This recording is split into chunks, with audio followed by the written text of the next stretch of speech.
Hi, my name is Dario Ponissi. Nice to meet you. Hey, you want to learn how to play guitar? Then let's do it together. Come with me. Come with me on a joint adventure.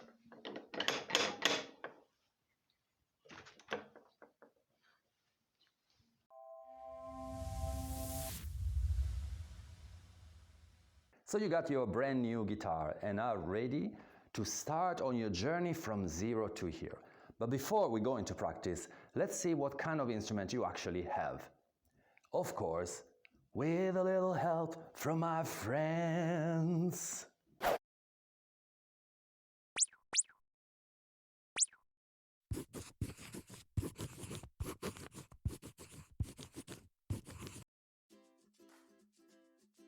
This is an acoustic guitar. This is an acoustic guitar too. Okay, so which is which? Essentially, they're both acoustic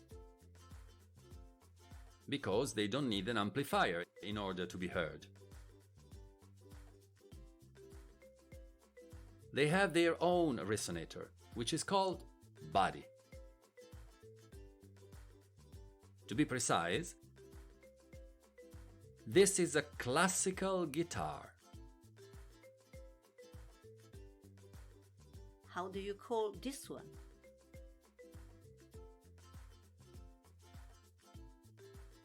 It actually has several names, but we can say that it's commonly known as a flat-top acoustic guitar all over the world.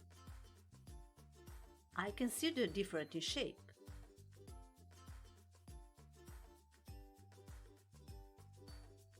In shape and in sound. Wanna hear? I'd love to.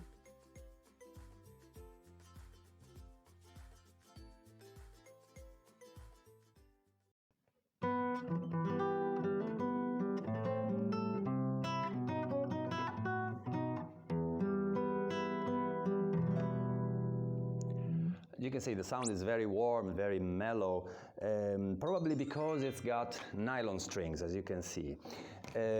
Let's see other things that are particular to the classical guitar.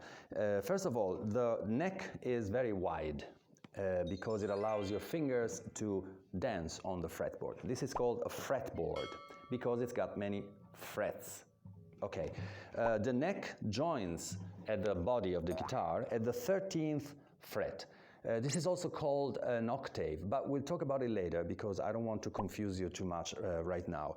Let's see, there are other differences. There are many differences, but we'll go easy and little by little. For instance, the strings are tied to the bridge. So this is very important because the flat top guitar is a completely different thing. So this is the flat top guitar. As you can see, it's quite different from the classical guitar. First of all, it's less curvy. Also, the case or the body, let's say, it's thicker. This allows you, of course, to have more volume. Let's see, other differences are the neck, slimmer and longer. And it joins the body at the 15th fret. So this allows you more action on the fretboard. This is called a fretboard. Remember all the frets. Other things are that you don't need to tie the strings to the bridge because at the end of the strings you have terminating end balls. So basically you just put it in a little hole that it's in here. I can't show you right now. And then you plug in with these 6 plugs that you have here. The sound is, well, just listen to it.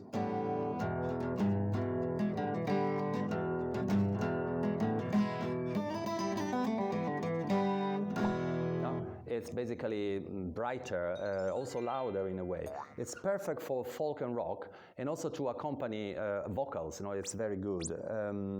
Let's see, other things you need to know are the basically, yes, of course, this part, you have capstans instead of slots where you can put the strings. And that's about it for now, for the folk guitar.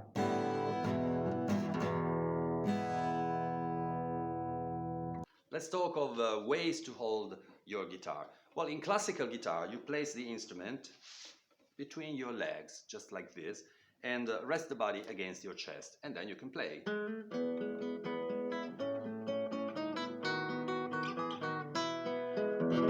Like this. The angle of the neck actually depends on the teachers and also on the schools that decide how to teach you guitar. So I've seen recently trends in which the neck is being raised almost to the verticality of the cello. It's very interesting to see this kind of developments in the history of classical guitar. Other things, other ways to hold your instrument are, for instance, crossing your leg and resting the guitar on your thigh. I actually find this very comfortable to use. Or you can just, keep your legs in a very natural way and put the guitar on top of it. Important thing is that you have a good contact with your guitar so that it becomes almost a part of your body, this way. Okay, before we continue, we have to talk a little bit more about preparatory things, and so we'll talk about strings.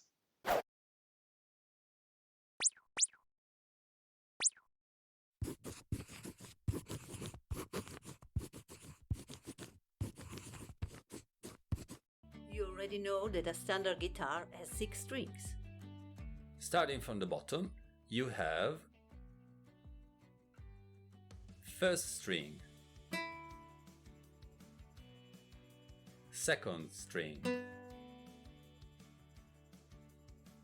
third string, fourth string, fifth string, and sixth string. And their names are E,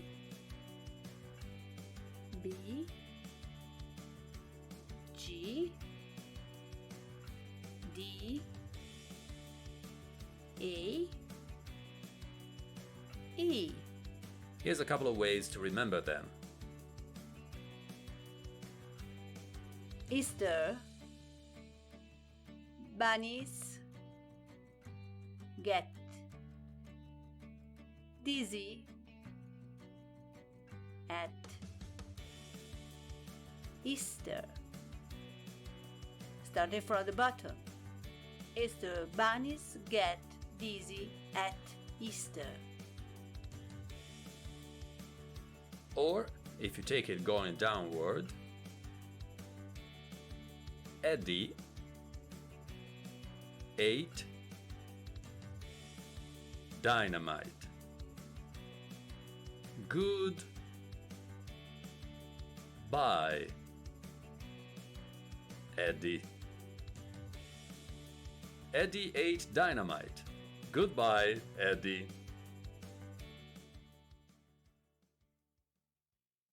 Okay, that was interesting and possibly a bit weird, but it could be useful. Anyway, before we continue, we actually got to tune up the instrument. What does it mean?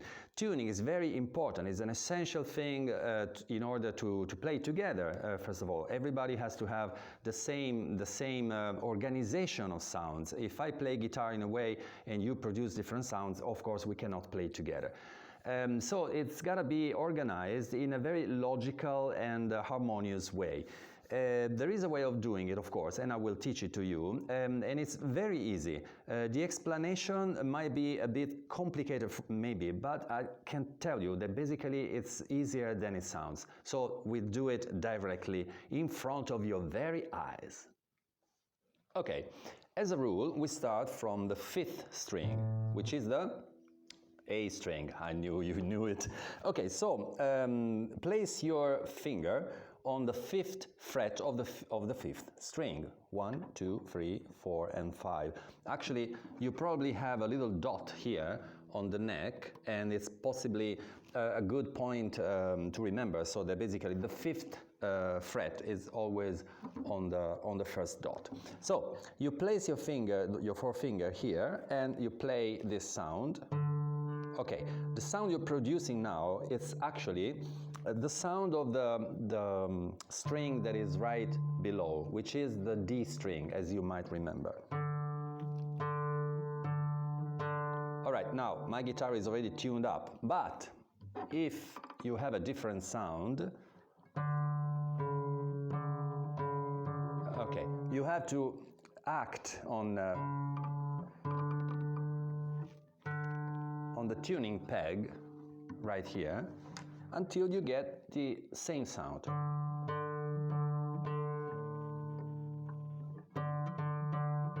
Okay, so you can actually repeat the same operation on the D string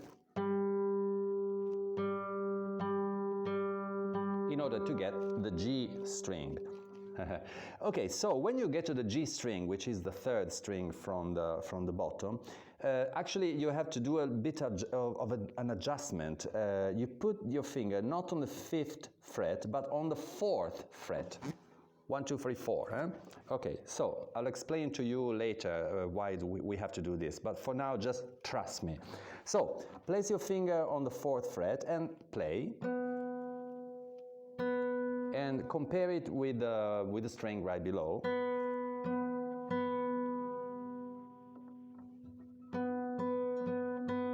Okay, now the sound is quite same. The same thing you do on the B string, which is the 2nd string. This time return to the 5th fret and tune the 1st string, which is the string of E. Same sound. Okay, so now this sound is the same as the 6th string, of course on a lower tone. You can hear this, right? Okay, so either you tune it this way, listening to this sound, the open string, and then operate on the tuning peg for the 6th string, or there is another way, which I'll show you right away. Return to the A string and go to the 7th fret, which is the 2nd dot. Okay, then you play there and you get actually an E. You can hear it's a higher tone, but it's the same sound, okay? So you have to be very patient and operate on these tuning pegs and train your ear to get the right sound. And that's about it. This is the way we tune a guitar. Now, there are other ways to tune a guitar without going through this very busy operation, but I'll show you in a moment. Okay, so here we are. I told you there are different ways to tune the guitar. Actually, there is a question probably that you want to ask me. The question, yes, that one that you're just thinking right now. How do I know if an A is an A? How do I know that I have the right sound? Okay, there are several ways. The most primitive one, but I love it, is to have a tuning fork, this little thing here. What you do is, you saw what I did. I hit it somewhere, and then I make it vibrate. Can you hear the sound? This sound is an A. Same sound. Okay. So, if you don't have a tuning fork, there are other things that you can use. I have a very funny here. This is a very funny one. It's basically a whistle with all the sounds. This is the sound of A. Huh? Boy, I go here.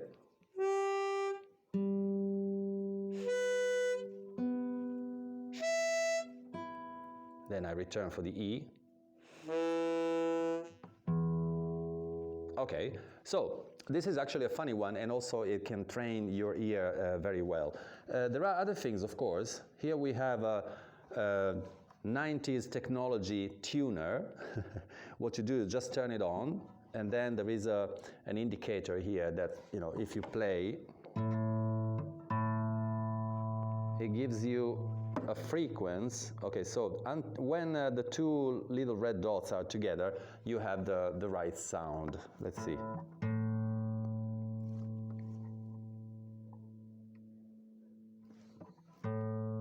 There you go. Okay, so another way, which is actually also very interesting, is a clip-on tuner. This little thing here. You put it on the Okay, right here. And then you play and you turn it on and it gives you indication, basically like this one, but it's actually faster because this is a recent device. So they're all very interesting things to use, and so decide what's the best for you. Basically, you can go from the tuning fork from centuries ago to most recent technology.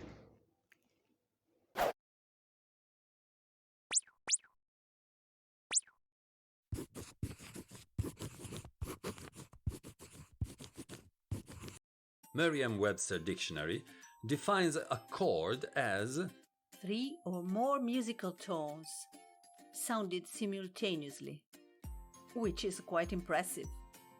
Actually, for now, better think of chords as those things that serve you to carry a tune with your guitar. I already feel better. Don't you? Now, as a first thing, we're going to study the easiest chord, which is The A chord.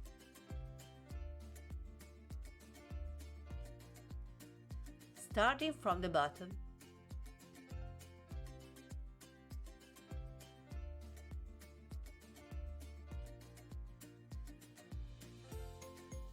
place your forefinger on the 4th string, 2nd fret, then your middle finger on the 3rd, and your ring finger on the 2nd. keep each finger on its proper string. Be careful not to touch other strings. Now try strumming with your right hand. To confirm, check each string individually and in succession. That's it. Have fun.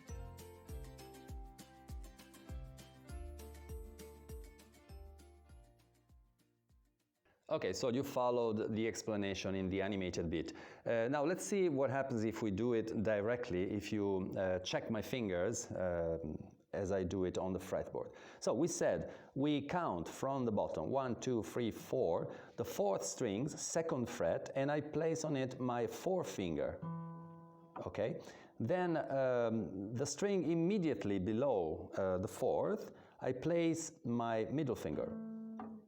And then I place my ring finger on the string right below. And this should be the sound that you should get.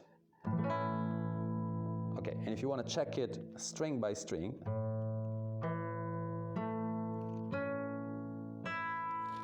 of course, if you use a pick, you can also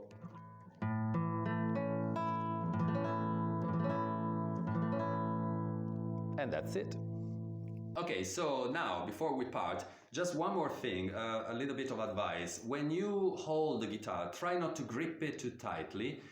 Try to always leave a little bit of space between your palm and the neck of the guitar, okay? And now, I want to introduce you the owner of the voice that you heard during the animated bits. Right here we have my art and life partner, Romana Maiori. Hi to everyone.